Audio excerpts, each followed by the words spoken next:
Alright everyone, here we are with ticker symbol SRNE, Sorrento Therapeutics Inc. Before we jump into this chart, I want to say welcome to all my first time viewers and investors. Welcome to my channel, Invest for Tomorrow. To all my subscribers, welcome back, and let's jump into this chart. So Sorrento Therapeutics Inc. is actually now, after being in a bearish run, it's slightly recovered, broke through the 50-day moving average, and it's in a sideways direction between a tug of war with the bears and the bulls. So right now the bulls slightly are above the 50-day moving average, and the 50-day moving average is literally 1 cent less at 807, and we're currently at 808. So this is going to be important the next couple of hours and even starting next week.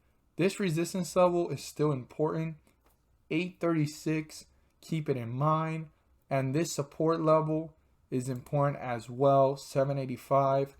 If it goes in either direction. But let's narrow this down with what we got for today to look closely on what's going to happen Monday and keep those other resistance levels and supports that I had just mentioned in mind for if this was to go either direction.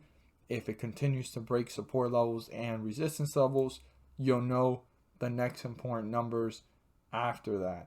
So this is a very narrow stretch here. We're going to look at this really closely because the tug of war between the bulls and the bears is a really close match right now, and this resistance level was touched twice and rejected within a 2-hour time frame. So let's go ahead and look at this closely. So for the bulls to even pull away from the 50-day moving average and maintain themselves in bullish territory, they need to break through 813, turn that into a support, and start to reach newer highs and newer resistance levels so they can pull away from the 50-day moving average in an upward direction, getting them deeper into bullish territory. So super important for the bulls to break through 813.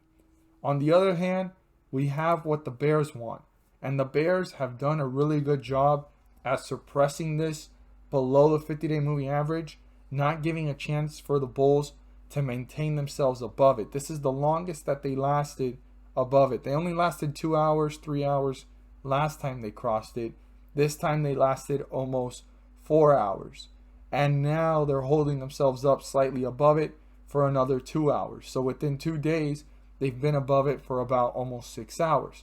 Now, could the bulls maintain themselves above the 50-day moving average? Well, they need to break through 813 and turn it into a support and break away so they can get further away from the 50-day moving average. If the bears continue to dominate this as they have and tear this back down, they're going across the 50-day moving average first so they can get into bearish territory, and their next goal is the lowest point before the bulls were able to recover and get over the 50-day moving average, and that support level is 791. If the bears accomplish this, this could be well on its way to newer lows and newer support levels. So I'd emphasize to all investors, pay very close attention to how the stock is reacting and how quickly did it reach 791 and how quickly is it breaking away from it if it crosses it and this starts to hit newer lows. Are the bulls even trying to reappear to bring this back up, or are the bears just tearing this one down? Like I said, this tug of war is going to be interesting. We're going to need to pay close attention to how this stock reacts starting Monday and the upcoming week. And as always, I hope that with these cues, you guys are well prepared for Monday's trading day. And if you're a first-time viewer and investor and come across this channel for the first time and feel encouraged or inclined to subscribe, please do so. Don't forget to click on the bell to turn on all notifications and not miss a single video that I post. Share this with your friends and community. And don't forget to hit the like button to let me know you watched this video. Thank you guys so much for watching, and let's make some money. At the end of this video, there's going to be a pop-up video, and I go into detail about the S&P 500 index and how it's been rising up several points on scheduled dates. What happens on those scheduled dates, which are the dates that I circled here on the chart and we're going to see for ourselves? Well, the S&P 500 index rises up several points, and by doing so, they're bringing up several ticker symbols, not all of them, but most of them, up with them. And these ticker symbols are rising up 30 cents to $3 per share. And I know it doesn't sound like a lot, but per share that does add up. And one thing I am really big on is profits. If you put $1 into the market and you get out with $2, you've made profits. You've done what the whole purpose of being in the market is for, to maximize profits and minimize losses. And with the Federal Reserve pumping the markets on these scheduled dates, bringing the S&P 500 index up also brings up individual ticker symbols with them. And again, 30 cents to $3 may not sound like a lot of profit per share, but that does add up. And like I say, profits are profits. So we're going to look here at some of the dates so that you guys can see what I talk about in the video. And it's a weekly series. I wouldn't want you guys to miss out on it. Definitely click on the video as it pops up at the end of the video and check it out. But here we are with one of the first pumps in the scheduled dates pumps. So the first one, since the last time that they had released this, they released this on September 14th, and the next one's coming up on October 14th, which is like a week from now. And on the 15th, they scheduled it.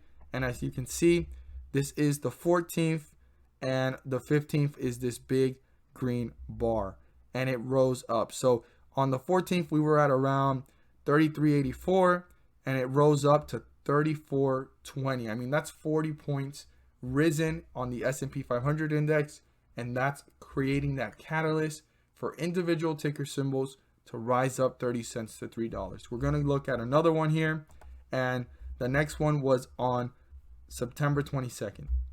And here we are on the 21st, after falling from that last pump, and the market had been falling, and you could see that there is volatility on every single day of the market before the dates of the pumps, but on the dates of the pumps are the days that the most green happens, for the most part. Not every time, but for the most part. But on the 21st, which was a Monday, it was rising up, and it rose up to this point here. And the next one was the 22nd. So this is the last 21st candlestick, and this is the first 22nd candlesticks. And we were at 32.70. This one rose up all the way up here to this point right here. This was the last 22nd candlestick to 33.19. I mean, if we go back, we were at 32.70, 33.19. That's almost 50-point jump here for the S&P 500 index. And again, individual ticker symbols rose up with it, and it created that catalyst a little bit before the anticipation, and on that date it rose up. Now on this next pump, which was a little bit different, there was a catalyst formed beforehand, and it rose up to these highs on the 28th of about 33.59. It actually dipped on the date of the next pump, which we see it here, which was on the 29th of September, and the next one was on the 6th, which just happened yesterday, and it actually slightly dipped. Now, not every time is these pumps going to rise up the market like we've seen here by a lot of points, but it still rises it back up or levels it off from hitting newer lows and leveling off the market itself. Because if we look at the previous notes that I did beforehand, it was actually rising up with it. The volatility was there, but you were able to buy, like for example, how we bought here on the 15th and it rose up. Well, it's been falling and then very volatile here, up and down. Beforehand, you can buy at the beginning of the scheduled pump dates and hold a couple weeks and ride out several pumps, and you were going on your way up. But right now, even as the market's going down, it's a great opportunity to take advantage of the fact that the Federal Reserve is pumping the markets, and there's an opportunity to make profits. So here we are on the 29th, and it fell to lows of 33.28, and it rose up to these highs here of 33.49. I know it doesn't sound like a lot, but that's still a 20-point jump after dipping and recovering, and then it continued to work its way up to newer highs. Now here on the 6th, which on the 5th it started to rise, it leveled off. This is the last candlestick of the 5th coming up right now, and we're about to see it here.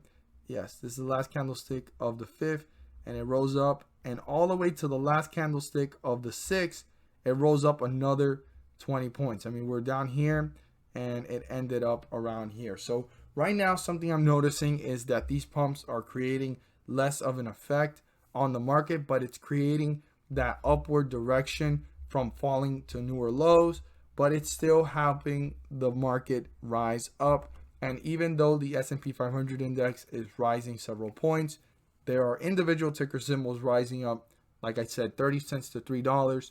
Check out the video. I go into more detail. I don't want you guys to miss out on this great information. Click on it, and thank you guys so much for watching, and let's make some money.